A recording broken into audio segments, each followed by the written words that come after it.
자, 여러분, 우리 사순절 지내고 있습니다. 다음 주는 고난주일이고요, 또 종료주일이기도 합니다. 이제 사순절도 그 끝에 다다르고 있습니다. 제가 매주 사순절 몇 번째 주일이라고 말씀을 드리고 있습니다. 여러분, 제가 사순절의 몇 번째 주일입니다, 오늘은 5번째 주일입니다 라고 말씀드릴 때 여러분에게는 어떤 의미로 그 이야기가 들리십니까? 여러분은 이 시간을 어떻게 보내고 계십니까? 다시 말씀드리면 사순절의 시간을 보낸다라고 하는 것은 부활절을 기다리는 것인데요, 여러분들은 이 부활절을 어떤 마음으로 기다리고 계십니까? 기독교는 부활의 종교입니다. 부활의 종교예요. 이 성탄절이 연말에 있다 보니까 예수님의 탄생이 더 중요하게 여겨지는 것 같지만, 여러분, 예수님의 탄생도, 예수님의 죽음도, 예수님의 십자가 은혜도 이 부활이 없으면 아무런 의미가 없어요. 조금 심하게 말씀드리면 부활 없이 그 어떤 것도 우리에게 의미를 줄 수 없습니다. 그 자체로 탄생도, 고난도, 십자가도 그 자체로 어떤 의미가 있을 것이라고 생각하지만 부활이 없다면 그렇지 않습니다. 탄생도, 죽음도, 십자가의 은혜도 부활이 없으면 의미가 없는 겁니다. 그렇기 때문에 이 부활절은 우리 그리스도인들에게 제일 중요한 의미를 주는 날입니다. 그리고 절기의 중심에 부활절이 있는 거예요. 우리 그리스도인이라고 하는 존재의 의미입니다.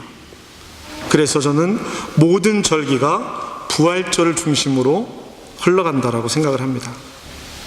신앙생활에 있어서 가장 큰 위험 요소는요, 신앙생활의 가장 큰 위험 요소는 무덤덤해지는 거예요.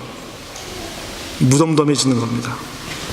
무덤덤해진다라는 말은 감정도 표정도 변화 없는, 즉 의미를 주고받지 못하는 상태를 말하는 것인데요, 감동도 사라지고 떨림도 사라진 상태를 이야기합니다. 혹 우리의 신앙 태도가, 부활절을 맞이하는 우리의 마음이, 말씀을 듣는 우리의 삶이 무덤덤하다면 지금 우리는 가장 큰 위험에 빠져 있는 것입니다. 물론 신앙생활을 시작한 지 얼마 안 되신 분들은요, 말씀들이 무덤덤하게 들릴 수도 있습니다. 그 의미를 잘 모르기 때문에 그럴 수도 있다는 이야기입니다. 그러나 궁극적으로는 그렇게 되면 안 되는 거예요. 여기에 있는 어린아이로부터 노년에 이르기까지, 초신자에서 장로님에 이르기까지 모두 예수님의 이야기로 가슴이 뛰고 설레는 성도들이 되시기를 주님의 이름으로 축복합니다. 그렇게 사는 삶이 이 땅에서 천국을 산다라고 하는 의미입니다. 이 땅에서 천국을 산다라고 하는 것이 삶의 의미가 고단함도 없고 아픔도 없고 슬픔도 없는 삶이 아닙니다. 그 삶을 주님과 함께 살아가며 사랑하는 이웃들과 함께 살아가는 삶이 천국의 삶이에요. 고난도 있고 고통도 있습니다. 성도 여러분, 절기는 때를 따라 변하는 계절 같은 것이 아닙니다. 그냥 이렇게 흘러가는 시간들이 아니에요. 당연하게 다가오는 날이 아니라 우리가 매 순간 매 절기를 만나야 합니다. 절기를 만나고 절기가 주는 의미를 찾아야 합니다.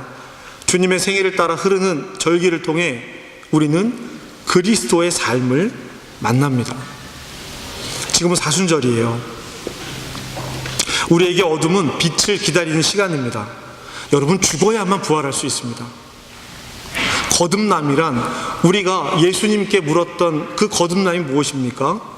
어머니 뱃속에 다시 들어갔다가 나오는 것이 아니에요. 이전에 있던 내가 죽고 예수 그리스도로 말미암아 새로운 삶이 살아나는 것이 거듭남입니다. 죽었다가 살아나는 거예요.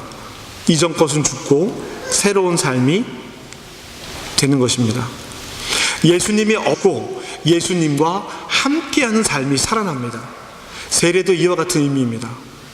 세례가요, 죽음과 부활을 상징합니다. 우리는 이렇게 물을 끼얹어서 세례하지만 예수님 때는 어떻게 했어요? 지금도 침례교단은 그렇게 세례를 하지요. 물에다가 푹 담갔다가 빼요. 그래서 제가 침례교 목사님들께 여쭙습니다. 목사님, 얼마나 담갔다가 빼시는 겁니까? 했더니 내가 죽겠구나 싶을 만큼 담갔다 뺀대요. 얼른 담갔다 빼는 게 아니라 꾹 눌러가지고요, 못 나올 만큼, 죽겠다 싶을 만큼 뺀다고 하시더라고요. 이전 것이 죽고 새로운 내가 살아나는 겁니다.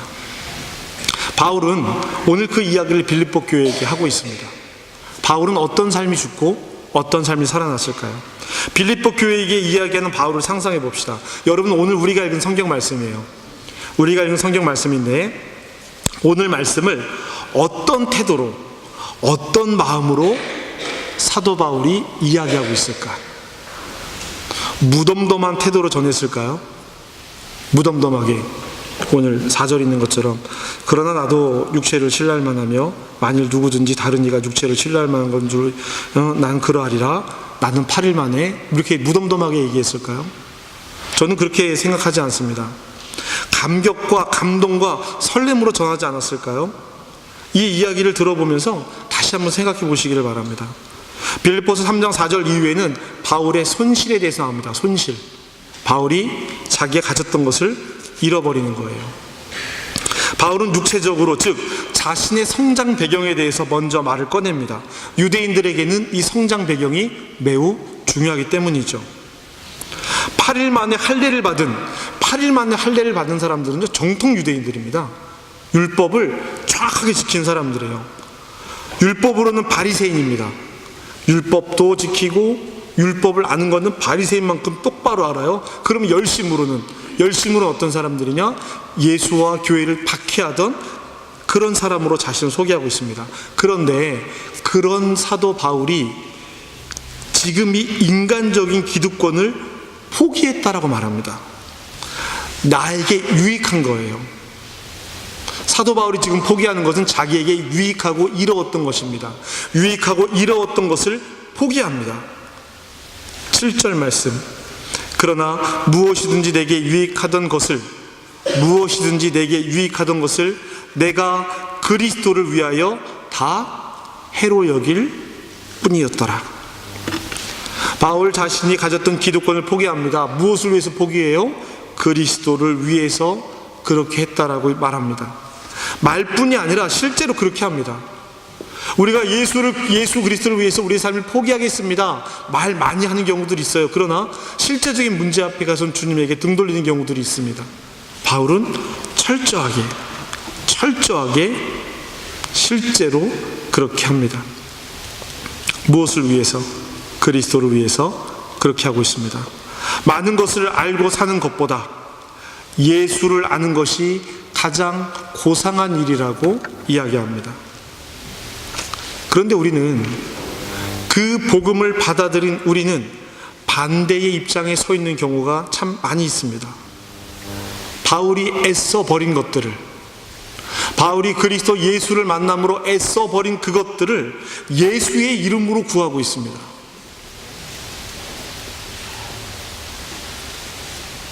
반대로 가고 있죠. 바울은 자신이 가지고 있던 신분과 지위가 아무런 결실을 맺지 못했다고 고백합니다. 바울이 하나님의 하나의 의를 가지고 있습니다. 그 하나의 의, 그리스도 예수를 말미암은 의입니다. 그리고 그 의는 하나님께로부터 난 의라고 이야기합니다. 여러분, 우리 10절 말씀과 11절 말씀을 같이 한번 읽어보실게요.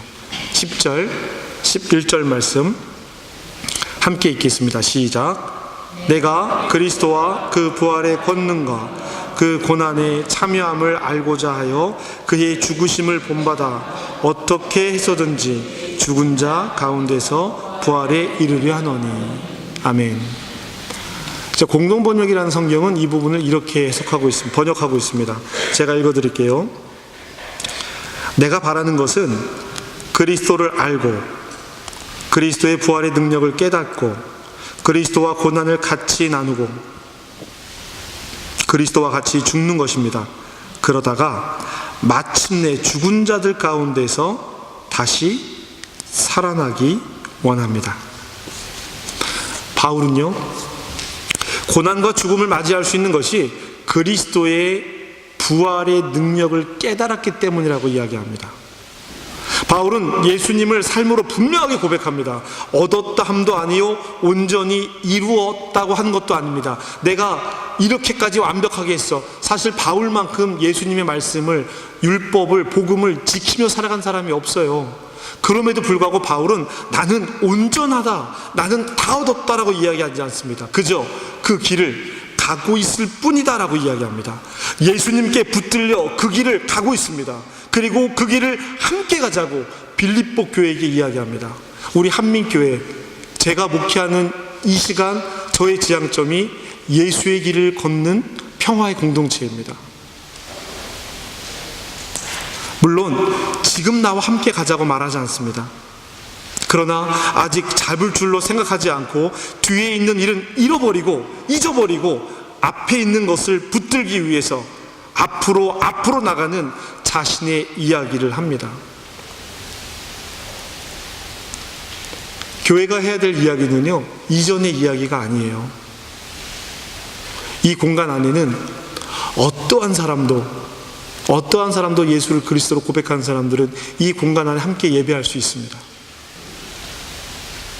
제가 목사이지만 살인자였을 수도 있고, 간음하는 자였을 수도 있고, 도둑질하는 자일 수도 있습니다. 여러분 모르시죠? 그럴 수도 있는 거예요. 그 사람도 목사가 될 수 있는 겁니다. 이전 것은 지나갔잖아요. 이전 것이 문제가 되는 것은 지금을 바라보고 있지 못하기 때문입니다.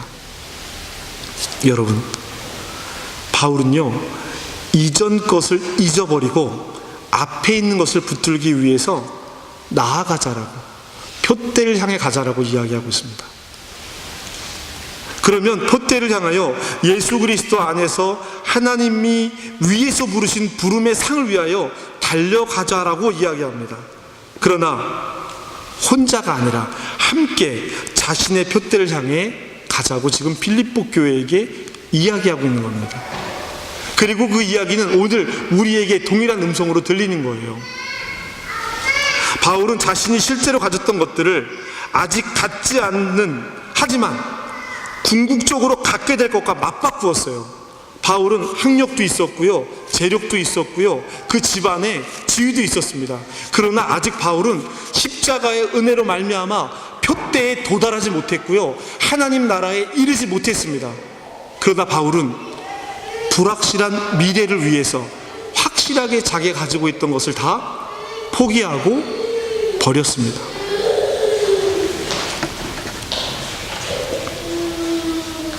그리스도라고 하는 최상의 가치를 위해서 자기 자신이 가진 최선의 것을 버렸습니다. 사랑하는 성도 여러분, 말씀을 시작하면서 절기의 의미에 대해서 말씀을 드렸습니다. 그리고 그 중에 부활절에 대해서 더 말씀을 드렸습니다. 바울은 고난과 죽음을 담담하게 말합니다. 자신이 가진 모든 것을 포기하는 이유를 담담하게 설명하고 있습니다. 바울은 확실한 과거를 버리고 불확실한 미래, 그러나 희망찬 미래를 이야기하고 있습니다. 자, 여러분, 무덤덤하게 이야기하고 있을까요? 빌립보 교회에게 무덤덤하게 이야기를 하고 있을까요? 단호하고 힘차게 말했을 것 같습니다. 요란스럽진 않지만 막 이렇게 요란스럽진 않지만, 화려하진 않지만 아주 당당하게 그가 가진 그의 삶을 빌립보 교회에게 이야기했을 겁니다. 죽음의 시간, 고난의 시간을 부활의 시간으로 이기고 있습니다. 예수님의 죽음과 부활이 가까워 오고 있습니다. 이제 우리가 그 죽음에 동참해야 합니다. 그리스도 예수께서 나를 붙드신 목적이 자기의 것을 포기하고 내려놓음으로 무엇인가를 위해 우리의 삶을 포기하라는 것이 아닙니다. 바울은 지금 대가를 바라고 있는 것이 아니에요. 내가 무엇을 포기하면서 어떤 명예와 지위를 다시 얻기를 원한 것이 아닙니다. 바울이 자기의 것을 다 포기해놓고, 그러니 이제 내가 이 교회의 지도자가 되어야 한다, 나를 섬겨라, 나를 존귀하게 여기라라고 얘기하지 않았단 말이에요. 바울은 아무런 대가가 없었어요. 왜요? 그리스도 예수라고 하는 자기가 가진 최고의 대가를 받았기 때문입니다. 나에게 부활은 어떤 의미입니까? 나에게 그리스도 예수의 삶과 고백은 어떤 의미입니까? 여러분, 이 질문이 오늘 우리에게 있어야 돼요.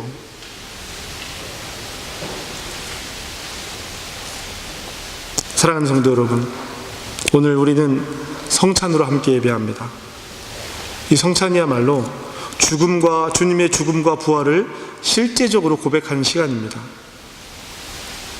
우리의 고백이 되기를 소망합니다. 저와 여러분의 고백이 되었으면 좋겠어요. 지금 우리 고국에서는, 대한민국에서는 고성지역의 산불로 인해서 많은 사람들이 고통받고 있습니다. 고성, 속초, 인제, 옥계 이런 지역들이 완전히 불로 인해서 지금 큰 어려움들을 당하고 있습니다. 교회도 여러 교회들이 망실되고 손실되어진 것으로 보고가 되고 있는데요. 또 이 아프리카 모잠비크는 사이클론 피해 뒤에 콜레라 등의 그 질병으로 고통을 당하고 있습니다. 여러분, 이런 고통당하는 이웃들을 위해서 여러분 기도하시기를 부탁드립니다. 이것이 이웃을 사랑하는 마음이에요. 우리의 삶이, 저와 여러분의 삶이 다른 어떤 가치로 이루어지고 만나는 것이 아니라 한민교회라는 교회가 어떤 프로그램, 어떤 내용, 어떤 다른 것을 담고 있어서 견고하게 서가는 교회가 아니라 예수 그리스도 앞에서 예수 그리스도를 분명하게 고백하는 그런 공동체가 되기를 기대합니다. 여기에 함께 예배드리는 자녀들과 우리들 모두가 더 좋은 것을 위해 헛된 것을 포기할 수 있는 삶이 되기를 주님의 이름으로 축복합니다. 그 자리가 천국의 자리입니다. 우리가 부활을 그런 삶의 고백이 되기를 주님의 이름으로 축복합니다. 기도하시겠습니다.